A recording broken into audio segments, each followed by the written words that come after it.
اور قبر میں اس لیے اترا ہوں کہ جب میں قبر میں اترا ہوں تو اب میری اماں کی قبر تنگ نہیں ہوگی، بلکہ اللہ میری برکت سے کشادگی عطا فرما دے گا۔ پسے مردن فرشتوں نے جو تلاشی لی تو کیا نکلا، فقط ایک دل کے گوشے سے خیال مصطفیٰ نکلا۔ اور میاں صاحب تو تڑپ اٹھے، کہنے لگے قبر میری تے میرے پیرا جے کر پاویں پھیرا، قبر میری تے۔ چلو زندگی میں بھی دعا رہی، زندگی میں بھی دعا رہی کہ تو آئے، میں کو جیتے میرا دل بر سونا، کیوں کر اس نو بھاواں وہ ویڑے میرے وڑدا نہ ہی، میں پئی لکھ وسیلے پاواں۔ میں نے زندگی میں بھی کہا وہ نہیں آیا، کی سی جے درد بن کے آ جا تو نہیں آیا۔ میاں صاحب کہتے ہیں میری قبر میں بھی یہ دعا رہی، قبر میری تے میرے اب پیرا جے کر پاویں پھیرا، قبر میری تے میرے اب پیرا جے کر پاویں پھیرا، قبر دے وچوں ہڈیاں اٹھ کے مجرا کر سن تیرا۔ تو آ تو صحیح، میرے رسول پاک سید عالم صلی اللہ علیہ وسلم خود قبر میں لیٹ گئے۔ او بھائی یہ وسیلہ اتنا پیارا، یہ وسیلہ حضرت ابو ذر فرماتے ہیں دل کرتا تھا یہاں میری اماں ہوتی، اتنی کرم نوازیاں، اتنی بندہ نوازیاں، اتنی رحمتیں۔ حضور نے خود حضرت زینب نبی پاک کی صاحبزادی بڑی بیٹی کا وصال ہوا، حضور اس دن بھی بڑا روئے اور فرمایا جب میری بیٹی کو غسل دے لو تو پہلے مجھے بتانا، کفن نہ دینا۔ صحابہ کہتے ہیں حاضر ہوئے، یا رسول اللہ بی بی صاحبہ کو غسل دے لیا، کیا کرنا ہے؟ تو حضور نے اس دن بھی کرتا اتار کے دیا، فرمایا میری قمیض میں میری۔ او بھائی یہ وسیلہ نہیں، یہ تجھے وسیلہ۔ ایک صحابی حضرت ابو معذورہ، شریعت میں کندھے تک بال رکھنا جائز ہے، اس صحابی کے اتنے لمبے بال تھے کہ جب وہ بیٹھتے تھے تو نیچے دب جاتے تھے۔ لوگوں نے منع کیا کٹواتا کیوں نہیں؟ فرمانے لگے نہیں کٹوانے۔ کہا کیوں؟ فرمانے لگے قبر میں لے کے جانے، قبر میں۔ کہا کیوں؟ فرمایا ان بالوں پہ ایک دفعہ نبی پاک نے ہاتھ رکھا تھا، حضور نے دست مبارک رکھا تھا، میں ساتھ للہد میں عشق رخ شاہ کا داغ لے کے چلے، ہم نے اندھیری رات سنی تھی چراغ۔ عبداللہ بن عتیق صحابی ہیں، حضور نے گستاخ قتل کرنے بھیجا، انعام دیے۔ انتقال کا وقت آیا تو بچوں کو بلایا، کہنے لگے یہ ایک ڈنڈا ہے، عصا ہے، جب مروں تو میری قبر میں رکھنا۔ کہا ابا جی سنا نہیں کبھی کسی نے ڈنڈا قبر میں رکھا ہو، عصا آپ کی قبر میں کیوں رکھے؟ فرمایا بیٹا تمہیں پتہ نہیں، یہ معمولی نہیں، یہ وہ ہے جو میرے رسول نے مجھے دیا تھا، یہ میری قبر میں، قبر میری تے میرے اب پیرا جے کر پاویں پھیرا، قبر دے وچوں ہڈیاں اٹھ کے مجرا کن سن تیرا۔ پسے مردن فرشتوں نے جو تلاشی لی تو کیا نکلا، فقط ایک دل کے گوشے سے خیال حضرت انس بن مالک کہتے ہیں مر جاؤں تو حضور کے منہ مبارک میری زبان کے نیچے رکھ دینا۔ حضرت امیر معاویہ فرماتے ہیں میرے پاس حضور کے ناخن ہے، جب میں مروں تو میرے کفن میں رکھ دینا۔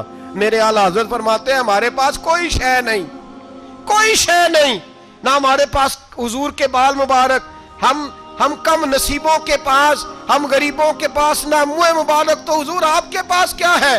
فرمانے لگے لحد میں عشق رخ شاہ کا داغ لے کے چلے، کہنے لگے کلیجہ پھاڑ کے دیکھو اندر دل پہ میں نے نبی کا نام جو لکھا ہوا ہے، لحد میں عشق رخ شاہ کا داغ لے کے چلے، ہم نے اندھیری رات سنی تھی چراغ لے کے چلے۔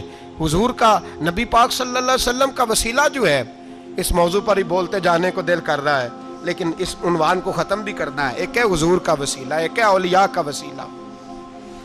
یہ بات بھی 2-4 منٹ میں سمجھ لیں۔ صحیح بخاری مسلم میں میرے نبی پاک نے فرمایا ہے، حضور فرماتے ہیں لوگ جہاد کرنے جائیں گے، ایک زمانہ آئے گا میرے بعد لوگ جہاد کریں گے، پوچھا جائے گا تم میں کوئی صحابی ہے؟ کہا جائے گا ہے، تو نبی پاک فرماتے ہیں صحابی کی وجہ سے اللہ فتح عطا فرما دے گا۔ گویا ولی کا وسیلہ دینا۔ حضور فرماتے ہیں پھر لوگ جہاد کرنے جائیں گے تو پوچھا جائے گا مسلمانوں سے تم میں کوئی صحابی ہے؟ کہیں گے کوئی نہیں۔ کہا کوئی تابعی ہو صحابی کو دیکھنے والا؟ کہا جائے گا ایک ہے، تو فرمایا اس تابعی کی برکت سے اللہ فتح عطا فرما دے گا۔ نبی پاک فرماتے ہیں بخاری مسلم کے لفظ ہیں، پھر پوچھا جائے گا لوگ جہاد کرنے جائیں گے، کوئی صحابی ہے کوئی نہیں، کوئی تابعی ہو کوئی نہیں، کوئی صحابی کو دیکھنے والے کو دیکھنے والا تبع تابعی ہو، ایک تبع تابعی ہے تو نبی پاک فرماتے ہیں اس کی برکت سے ہی اللہ فتح عطا فرما دے گا۔ مشکات میں بخاری میں موجود ہے، نبی پاک فرماتے ہیں یہ جو اللہ تم پہ بارشیں برساتا ہے، تمہیں رزق دیتا ہے، یہ تمہارے ضعیف لوگوں کے وسیلے سے اللہ دیتا ہے، یہ کمزوروں کے وسیلے سے دیتا ہے۔ مشکات میں لفظ ہے، نبی پاک نے فرمایا 40 ابدال ملک کے شام میں ہوتے ہیں، جو عذاب تم سے دور رہتا ہے ان کی وجہ سے رہتا ہے، جو تم پر بارشیں برستی ہیں ان کی وجہ سے برستی ہیں۔ وہ کوئی بیٹھا ہوا مجھے دور دعا دیتا ہے، میں ڈوبتا ہوں پر سمندر اچھال دیتا ہے۔ شیخ سعدی فرمایا کرتے تھے میری زندگی میں جتنی بلائیں ٹلی ہیں میرے شیخ کے وسیلے سے ٹلی ہیں، میں اس کی چھتری کے نیچے رہتا ہوں، کرم مجھ پہ برستا رہتا ہے۔ اتنی حدیثیں سنا کے ایک واقعہ سنانا تو بنتا ہے کہ نہیں بزرگوں کا؟ میں چونکہ جب عقیدے کا موضوع ہوتا ہے تو میں نیچے نہیں اترتا، میں قرآن و سنت کے عین بیچ رہتا ہوں۔ ایک بات، مرید ہو گیا محمود غزنوی حضرت ابو الحسن خرقانی کا، بیعت ہو گیا، آنے جانے لگا۔ ایک دن کہنے لگا حضور کوئی تحفہ ہی دے دیں، تو حضرت نے کرتا اتار کے دیا، کرتا دیا۔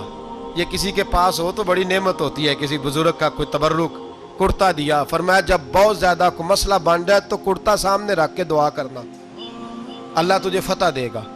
محمود سومناتھ کے مندر توڑ رہا تھا، 2 4 5 دفعہ حملہ کیا، فتح نہیں ہوتی۔ اپنے شیخ کا جبہ رکھا ہے، اللہ اس کی برکت سے ہی فتح دے دے۔ کہتا میں نے جبہ رکھ کے دعا مانگی، اگلے دن حملہ کیا تو اللہ نے فتح عطا فرما دی۔ محمود کہتا فتح ہو گئی، میں رات کو سویا، حضرت ابو الحسن خرقانی خواب میں ملے اور بابا جی کو میں نے دیکھا تو چہرے پہ جلال ہے۔ میں نے کہا حضور آپ ناراض ہیں؟ کہنے لگے محمود تو نے کوئی قیمت نہیں ڈالی میرے کرتے کی۔ یہ جملہ آپ کو زیادہ سمجھ آئے گا۔ کہنے لگے تو ککھ مول نہیں پایا، کوئی قیمت نہیں ڈالی تو نے میرے کرتے کی، بس ایک فتح۔ کہا حضور کیا مطلب؟ فرمانے لگے یہ میرے وجود سے لگا ہوا جبہ تھا، میں وہ شخص ہوں جس نے زندگی پر وہ کام کیا جس میں اللہ رسول راضی ہیں، اپنے آپ پہ پابندیاں لگا کے رکھی ہیں، رب نے اپنے فضل سے بڑا نوازا ہے۔ فرمایا اگر تو میرا جبہ سامنے رکھ کے یہ دعا مانگتا نا، اے اللہ ہندوستان کے سارے ہندوؤں کو ایمان کی توفیق دے دے، اللہ نے سب کو کلمے کی توفیق دے دینی تھی۔